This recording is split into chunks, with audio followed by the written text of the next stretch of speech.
咁咧，我哋會繼續講翻上次個 topic 啦，有啲乜嘢 chemical 去組成我哋嘅生命，即係細胞。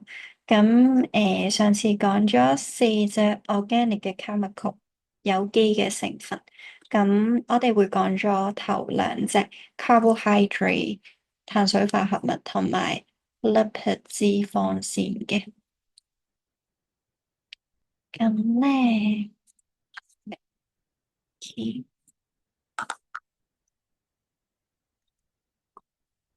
carbohydrate 先啦，記唔記得 carbohydrate 有啲乜嘢 element 元素去組成嘅咧？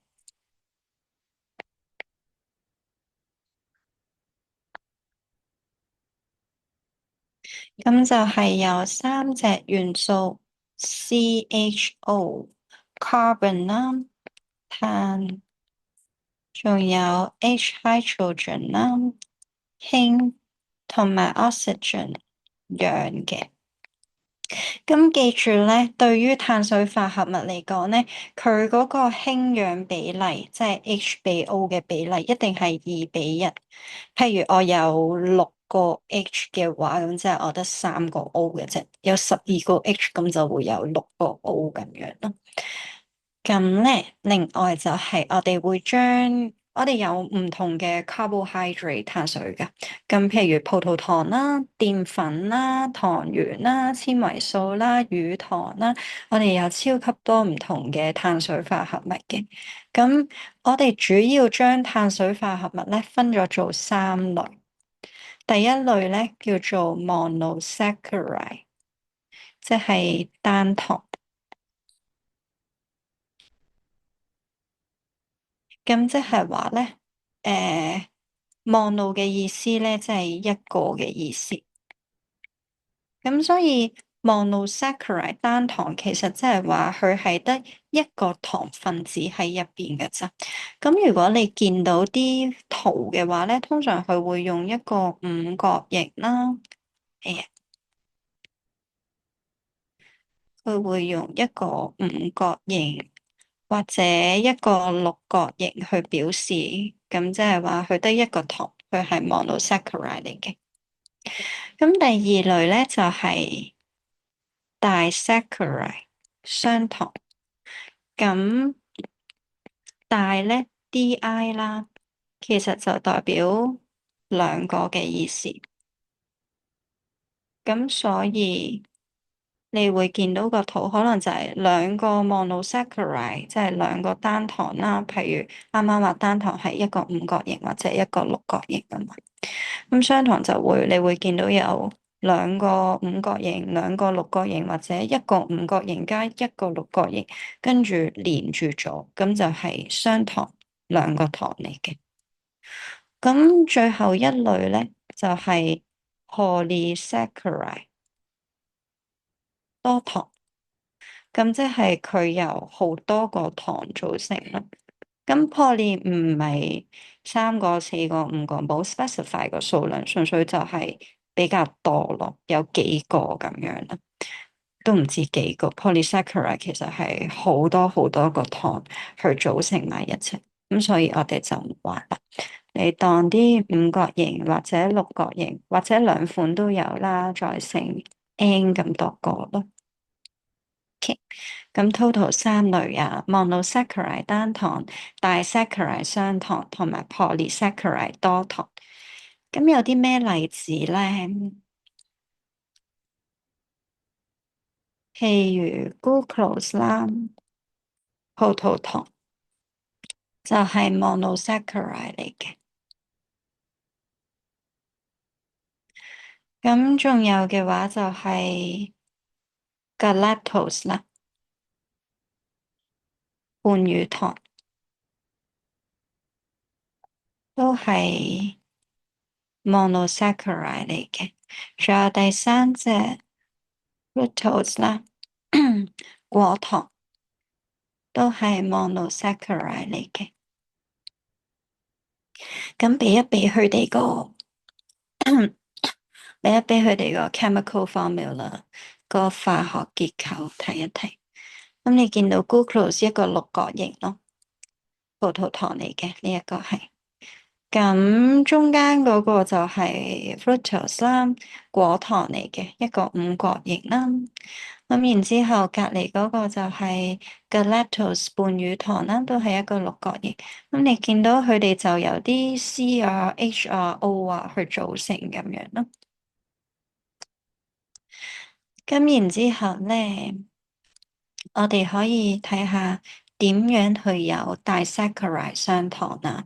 其實我哋將兩個 monosaccharide 合埋一齊就得噶啦。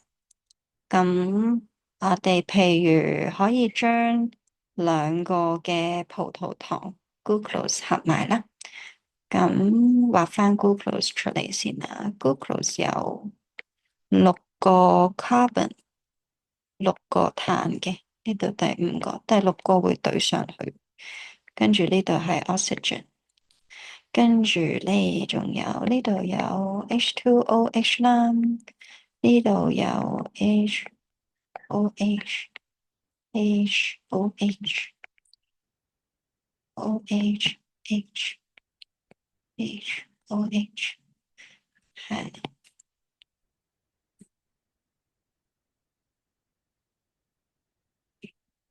OK。譬如我要將兩個 glucose 合埋一齊，咁而家我有兩個 glucose 啦。咁咧，佢呢一個位咧，呢一個位會連埋一齊嘅。咁連嘅時候咧，會將個水分子，即係呢度一個 H，呢度一個 H，仲有呢度一個 O，咁就會釋放翻出嚟。咁就用剩低呢一個 O 咧，去將佢哋連埋嘅。所以咧，畫出嚟嘅話就會係，如果佢哋合埋咗啦，咁就係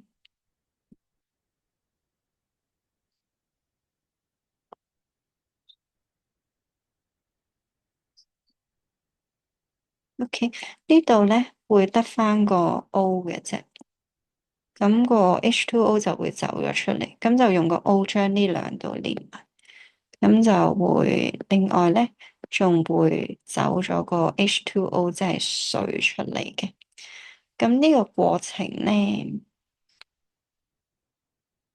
就叫做 condensation 縮合，將兩個 monosaccharide 單糖合埋做一個 disaccharide 雙糖嘅過程，叫做縮合。個過程會產生一個水分子出嚟。咁當然你都可以加翻個水俾佢，令到佢哋呢個 disaccharide 拆翻開，變翻做兩個 monosaccharide。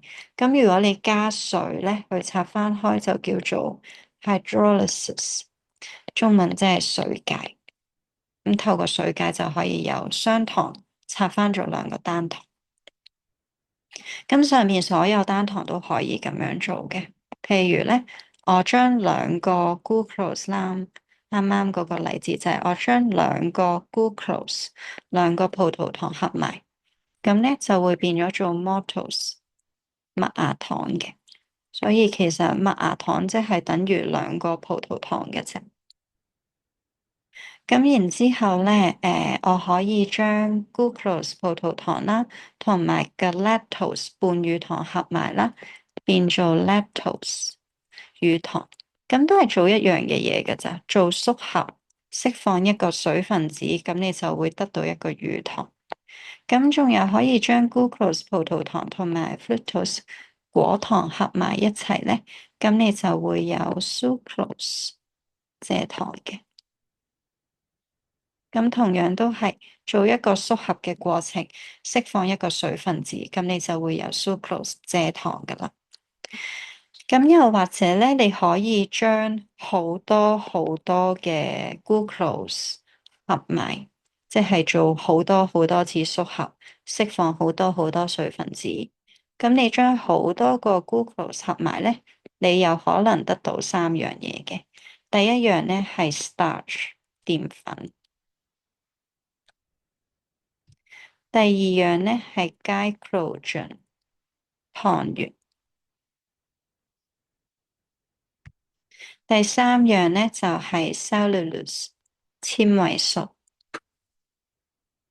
咁三樣嘢咧都係講緊由好多個 glucose 葡萄糖組成。咁但係佢哋嘅排列方法會有啲唔同咯，所以會係三樣唔同樣，即係佢哋個葡萄糖排列方法會有啲唔同，所以係三樣唔同嘅嘢嚟嘅。咁可以講下係邊度會揾到佢哋啦？咁 glucose 啊嗰啲就係啦，glucose 你會喺啲糖啊嗰啲度揾到啦，半乳糖嗰啲就喺啲牛奶啊嗰啲度揾到啦。咁果糖可以喺啲水果啊嗰啲度揾到啦。咁乳糖都係可以喺牛奶嗰啲揾到。蔗糖嘅話，其實就係我哋平時喺屋企加糖嗰啲糖嚟，或者你去餐廳加嗰啲糖，其實都係蔗糖嚟嘅。Starch 咧就係佢會係喺植物嗰度揾到嘅，呢度要記得啊。Starch 咧佢會係用第二隻色啦。Starch 佢會係植物嘅能量儲備嚟嘅，所以你會喺啲植物入邊揾到 starch。咁最常見就係啲薯仔啊、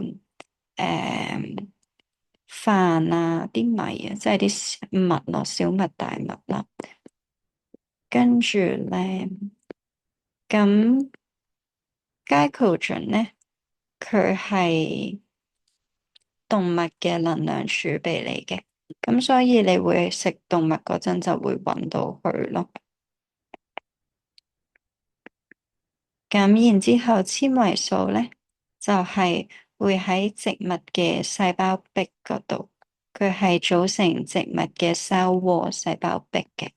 咁所以你都係會喺植物嗰度揾到佢。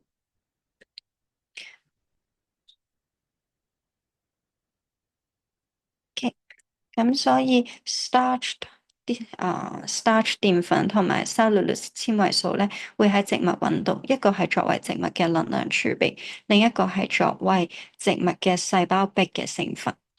咁 glycogen 會喺動物嗰度揾到，因為佢係作為動物嘅能量儲備嚟嘅。咁另外咧就係啱啱講咗呢一堆會喺邊度揾到啦。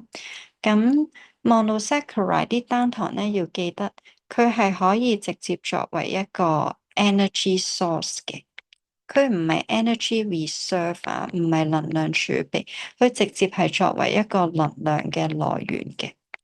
因為monosaccharide 單糖咧，佢其實係可以直接攞嚟做 respiration 呼吸作用嘅。咁佢會直接攞嚟做呼吸作用，俾人拆開啦，然之後就會釋放啲能量出嚟噶啦。咁呢度要記得咧，大概每一 gram 嘅 carbohydrates 啦，每一 gram 碳水啦，係可以釋放到17個 kg 咁多嘅能量出嚟嘅。OK，咁所以你見到 carbohydrate 碳水化合物最重要嘅作用，其實就係作為能量咯。咁如果你有太多呢啲 monosaccharide 咧，咁其實佢就會合埋一齊變做 polysaccharide 多糖去儲住，就作為一個能量儲備。OK，咁另外仲有啲特質嘅，monosaccharide 同埋 disaccharide 咧，佢哋兩個咧食落咧係甜嘅，同埋咧佢哋係會用到係水嘅。咁但係 polysaccharide 嘅話咧，佢就唔甜嘅，佢都用唔到係水嘅，咁所以就 insoluble 嘅。咁啊，到最後咧，我哋要講嘅就係、我哋點樣可以測試一樣嘢入邊有冇 carbohydrates 咧？咁測 carbohydrates 要睇下你測緊啲咩啦。譬如如果我測 glucose 嘅話咧，我要測一樣嘢入邊有冇 glucose 葡萄糖。咁我會用啲 glucose test paper 去測嘅。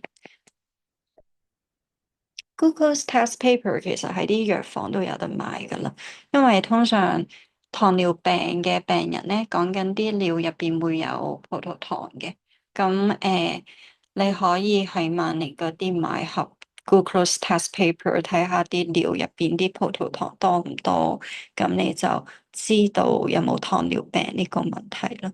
咁所以 glucose test paper 就好容易買嘅啫。咁如果咧你係 test 一啲叫做 reducing sugar 還原糖，咁啱啱咧我哋講過嘅所有 monosaccharide 啦，即係所有單糖啦，同埋雙糖 disaccharide，除咗 sucrose 果糖之外。除咗 sucrose 果糖，其他所有 monosaccharide 同 disaccharide 都係 reducing sugar 還原糖嚟嘅。咁咧，還原糖咧可以用一個叫做 Benedict test 去測下有冇咯。你做 Benedict test 就可以睇到一樣嘢入邊有冇還原糖。上面嗰個係葡萄糖試紙啊。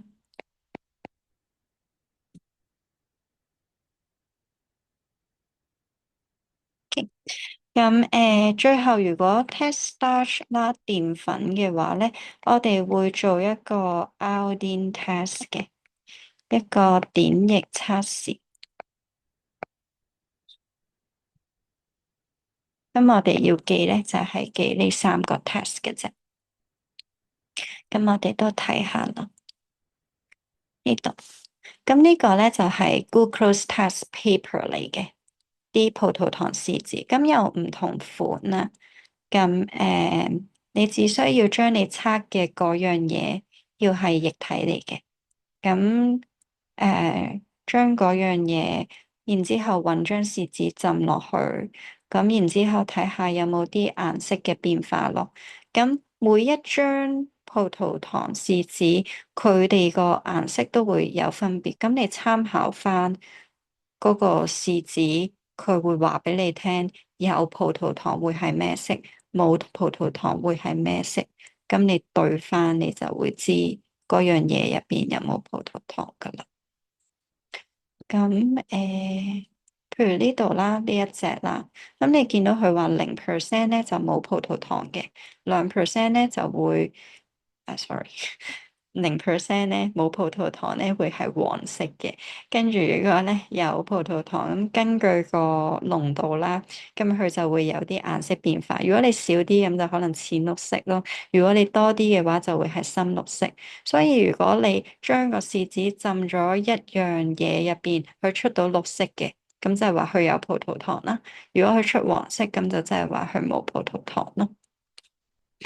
咁之後到個 Benedict test 啦，Benedict test 咧其實就係你要去將你想睇嘅嗰樣嘢加一啲 Benedict solution，一啲苯納德溶液啊。咁苯納德溶液咧，佢係睇下就咁睇嗰隻溶液。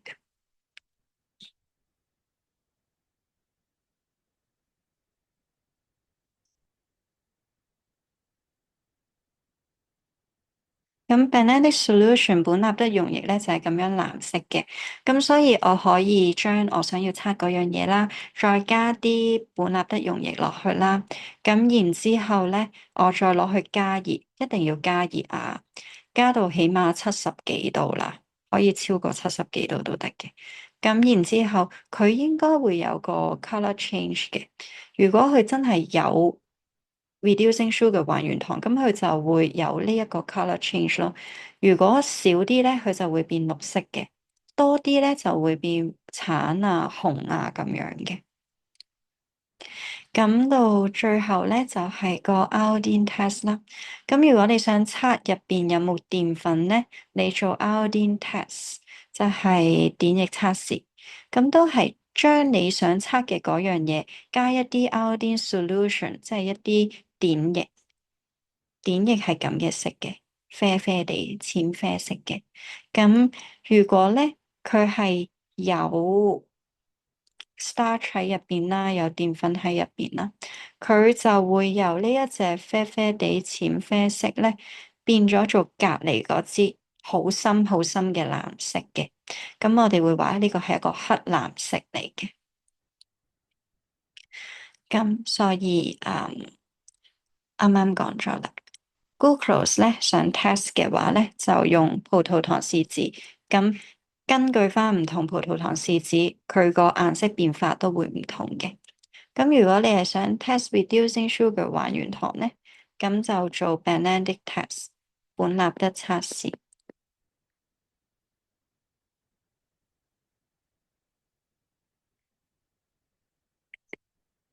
咁本納德測試咧個步驟就係你要加 Benedict solution 啦，本納德溶液，然之後咧你要加熱佢，咁起碼最好超過75度啦。咁到最後佢會有個 color change 嘅，就係佢原本係藍色嘅。如果佢冇 reducing sugar 冇還原糖，咁就繼續藍色咯。如果有嘅話咧，佢會出到紅色嘅。咁如果你想測嘅係澱粉啦 starch 啦，咁就做 iodine test 碘液測試，咁都係加 iodine solution 啦，碘液啦。咁唔需要加熱噶，今次。咁如果佢原本嗰隻顏色咧係 brown 啡色嘅，如果係有 starch 澱粉嘅話咧，佢就會轉 blue black 黑藍色噶啦，藍黑色。就係咁多。咁我哋會講埋第二種嘅 chemical 啊，organic chemical。咁第二種咧，應該就係 lipid 嚟嘅。咁 lipid 就係脂質啦。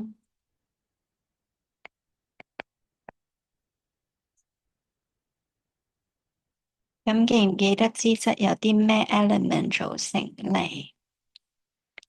咁佢都係由 C 即係碳啦、H 氫啦，同埋 O oxygen 氧組成嘅啫。咁同啱啱碳水化合物係一樣嘅。咁我哋主要學兩種脂質。嗱，我哋今次冇特別將脂質分類。啱啱我哋有將碳水化合物分類嘅。咁我哋呢一個咧，我哋直接記兩個 example 就得噶啦。第一個咧叫做 triglyceride 甘油三酯。第二個咧叫做 phospholipid 磷脂。我哋直接記脂質有兩種，咁其實仲有好多種嘅，不過我哋淨係學兩種啦，triglyceride 甘油三酯同埋 phospholipid 磷脂啦。咁我哋睇下佢個 chemical structure 啊，都係 triglyceride 甘油三酯咧，佢由兩個部分組成嘅，你見到下邊藍色字，哎呀，呢個 capsaicin。咁咧，甘油三酯啦，triglyceride 由兩個 component 組成，第一個係 glycerol，咁佢嘅 chemical structure 就係上邊咁嘅樣嘅咯。咁然之後咧，再由三條 fatty acid 脂肪酸去組成嘅。咁呢度三個，第一個、第二個、第三個脂肪酸。咁所以 triglyceride 甘油三酯係由一個 glycerol 一個甘油，再加3條 fatty acid 脂肪酸去組成嘅。咁佢同啱啱carbohydrates 係一樣㗎。咁我要將呢啲嘢合埋一齊啦。我要將呢個 glycerol 同第一條 fatty acid 合埋，咁佢就會喺呢個位合埋嘅。佢合埋嘅時候咧，呢度嘅 OH 會冇咗，呢度嘅 H 會冇咗，即係佢都要釋放一個水分子出嚟，然之後用剩低嘅 O 將佢連埋，咁就好似隔離咁樣咯。咁就用個 O 將佢哋連埋，然之後再釋放個水分子出嚟。第二條都係咁做，第二條 fatty acid 都係咁樣去同個 glycerol 甘油合埋一齊。第三條 fatty acid 都係用同樣嘅方法去同個 glycerol 合埋一齊，所以我哋 total 會有三條。我哋 total 會有第一條啦、第二條、第三條嘅 fatty acid 同呢一個 glycerol 去合埋一齊，咁然之後就會釋放咗3個水分子出嚟，咁個過程都係叫做 condensation 縮合嘅啫。咁自然分解嘅話，你都係加翻3個水分子俾佢，做翻3次 hydrolysis，即係水解，咁就可以將佢哋拆翻開噶啦。咁咧。我哋寫翻低先啦。glycerol，OK，有幾多個？Sorry，triglyceride 甘油三酯由啲乜嘢組成呢？應該係由 glycerol 啦，同埋 fatty acid 記埋個數量啦。我哋係需要一個 glycerol 再加3條 fatty acid 組成。咁同樣都係我哋可以做 condensation 嘅。你寫條 equation 啦，直接一個 glycerol 加3條 fatty acid，咁咧你就會得到一個 triglyceride。glycerol 即係甘油啊，fatty acid 就係脂肪酸。咁一個甘油加3條脂肪酸，咁你就會得到個甘油三酯。咁呢個過程咧叫做 condensation 縮合，你需要做3次嘅。咁如果你想將個 triglyceride 甘油三酯拆翻開咧，咁就做翻3次嘅水解就 OK 噶啦。咁水解係 hydrolysis 啦，都係要做3次嘅。咁記住，當你合埋佢哋嘅時候咧，你係會出到3個水分子出嚟噶。咁之後 phospholipid 其實都差唔多噶咋。咁佢用嘅咧就係一個 glycerol 啦，再加2條 fatty acid。咁你會留意到就係今次得2條啫。咁 glycerol 嘅第3個位置咧，佢會同另外一樣嘢合埋一齊嘅，就係個 phosphate，即係我哋上一個 topic 提過嘅 PO43 負啦。咁佢就會咁樣合埋一齊咯。所以 phospholipid 磷脂同埋 triglyceride 甘油三酯嘅分別，其實就係佢會少咗一條 fatty acid 脂肪酸啦，但係多咗一個 phosphate 一個嘅磷酸鹽咁樣嘅。咁之後我哋就睇下佢哋係攞嚟做咩噶啦。咁通常我哋食嘅嘢咧，就係 triglyceride 嚟嘅，即係我哋食嘅脂肪啦。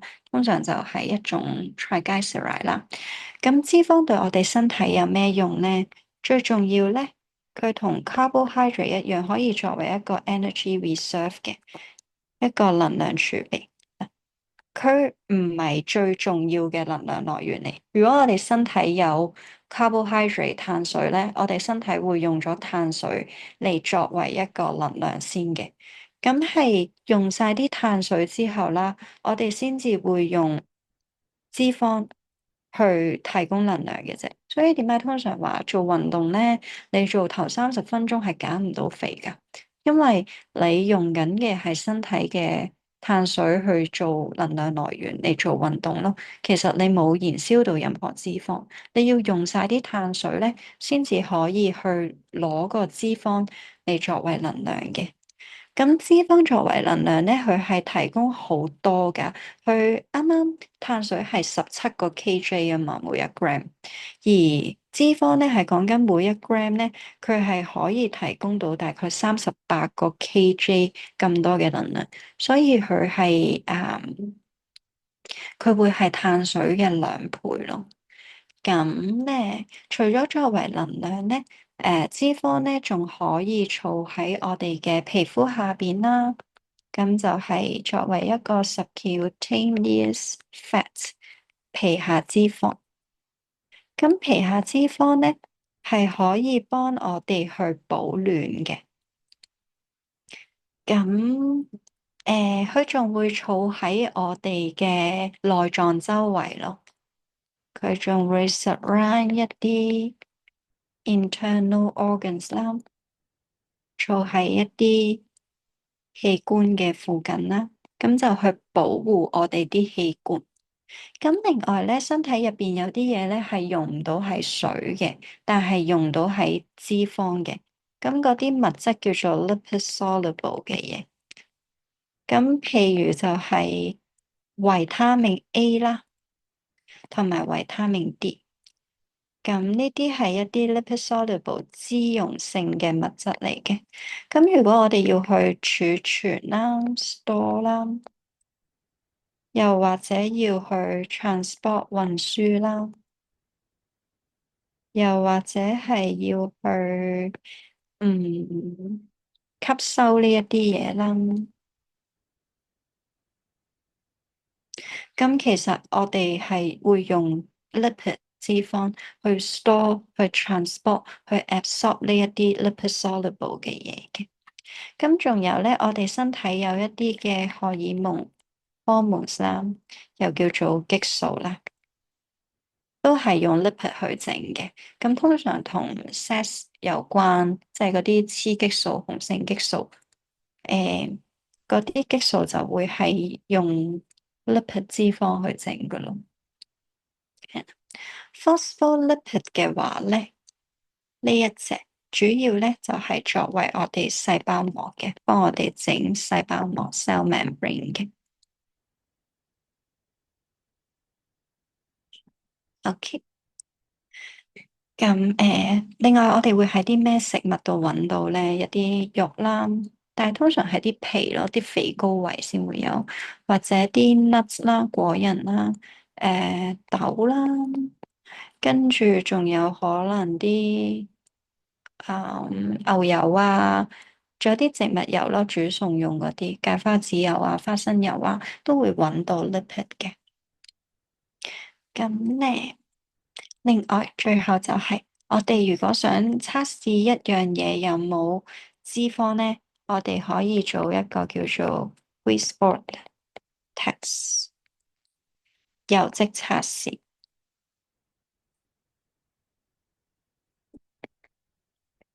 咁就係睇一睇啊，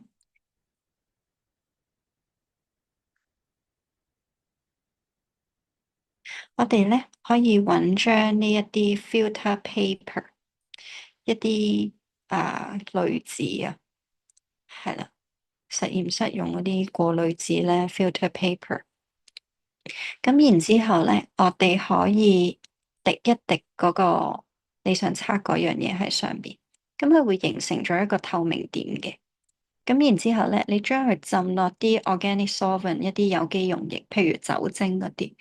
咁啲 lipid 咧，佢係會溶喺個有機溶液入邊，咁然之後個透明點就會消失噶啦。咁就可以透過呢一個方法去睇下嗰樣嘢入邊有冇啲 lipid 咯。咁所以 Griswold test 嘅話就係你準備張 filter paper 咯，咁然之後你滴一滴上去啦，咁然之後咧你應該會有一粒 translucent spot 嘅一個透明點，咁然之後咧你浸落啲 organic solvent 度，譬如酒精 alcohol 啦，咁正常咧佢會消失咗嘅個透明點。咁呢度都帶出咗樣嘢，就係個脂肪咧，佢係可以溶喺有機溶液嘅，佢係可以 dissolve in organic solvent 嘅，但係咧佢唔可以溶喺水噶，就係咁多。OK，咁我彈咗出去，咁我哋繼續啊。不過都係 summarize 一下啱啱講過嘅嘢。咁呢就係呢度啦。carbohydrates 啦，記住佢係由 CHO 組成嘅。咁然之後咧，total 有三種 monosaccharide、disaccharide 同埋 polysaccharide。咁 monosaccharide 咧就係 glucose 啦、galactose 啦同埋 fructose 啦。咁佢哋咧係可以直接作為 energy source 去提供能量嘅。咁大概1 gram 咧係有17個 kJ 咁多嘅能量。Polysaccharide 咧有 starch 啦，咁就係植物嘅能量儲備嚟嘅。跟住 glycogen 啦，動物嘅能量儲備嚟嘅。最後 cellulose 啦，就係作為cell wall 細胞壁嘅一種成分咯。咁我哋可以將啲 monosaccharide 經 condensation 縮合啦，變做 disaccharide 或者 polysaccharide，分翻開去咧就做 hydrolysis 水解嘅。咁然之後咧到 lipid。哎呀，有3個 test 啊，記住 glucose 就可以用 glucose test paper。咁然之後咧，reducing sugar 可以用 Benedict test。咁記住佢會由藍色變紅色咯。starch 澱粉就可以做 iodine test。咁佢會由啡色變做 blue black 呢種顏色嘅。咁之後咧就去到lipid 啦，lipid 都係由 CHO 組成，咁記住有2隻 triglyceride 同埋 phospholipid。triglyceride 係由1個 glycerol 加3個 fatty acid，都係經 condensation 組成嘅。咁phospholipid 就係1個 glycerol 加2條 fatty acid，再加個 phospholipid，再加個 phosphate 去組成。咁佢嘅作用有好多嘅 energy reserve 啦，儲喺皮下邊去保暖啦，儲喺內臟附近周圍去保護內臟啦，去幫你吸收、儲存同埋運輸啲 lipid soluble 嘅嘢啦，去整荷爾蒙 hormones 啦，仲有 phospholipid 係最重要整 cell membrane 細胞膜嘅成分嚟嘅。咁如果要測一樣嘢有冇脂肪，就做 Griswold test。就係咁，佢會有一粒透明點，然之後用 organic solvent 去溶咗佢，粒透明點就會消失噶啦，就係咁多。